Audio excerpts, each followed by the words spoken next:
Eurozone finance ministers have rejected Greece's request to extend negotiations on emergency funding beyond Tuesday's deadline. Without a deal, Greece may soon default on a nearly $2 billion payment and even leave the Eurozone. We have complete coverage of the Greek debt crisis. Irini Zarkadoula is live for us in Athens, but we begin with CCTV's Jack Barton in Brussels. Jack, the finance ministers are now focused on minimizing potential there from a possible Greek exit from the Eurozone. What can you tell us? It's been a fast-moving day. First, the surprise announcement from Athens that there would be a referendum on July the 5th, in which the Greek people would get to decide whether they will accept the tough terms of a new bailout in return for ongoing funding. But interestingly, this is not the normal neutral yes or no referendum. It's actually a referendum in which the Greek government is advising people not to accept the terms, but at the same time not offering them a plan B. Then it appeared that Greece's finance minister, Yanis Varoufakis, was surprised when he turned up here in Brussels to be told by the other ministers that there was no way that that country would receive an extension on its current bailout beyond Tuesday, when the current bailout is set to expire, and when Greece is due to repay that the equivalent of $1.8 billion to the International Monetary Fund.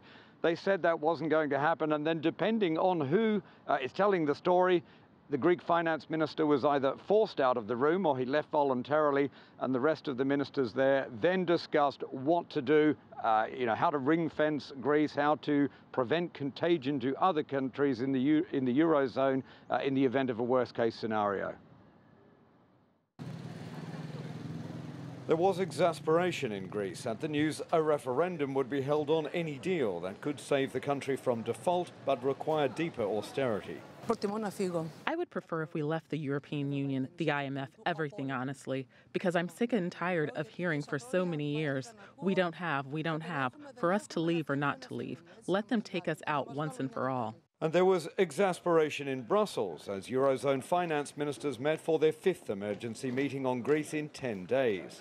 Though this time the ministers said discussions focused on consequences and not new negotiations. I am very disappointed by the decisions that the Greek government has taken. They seem to have taken a negative stand on the last proposals by the three institutions and basically reject those proposals.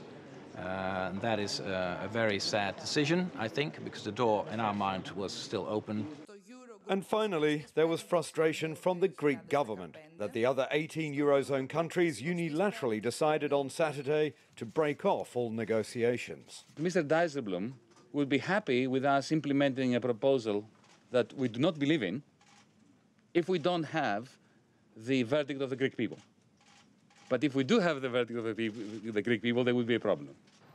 If Greece defaults on Tuesday's IMF repayment worth the equivalent of $1.8 billion, it could be cut off from all emergency funding and ultimately be forced out of the euro.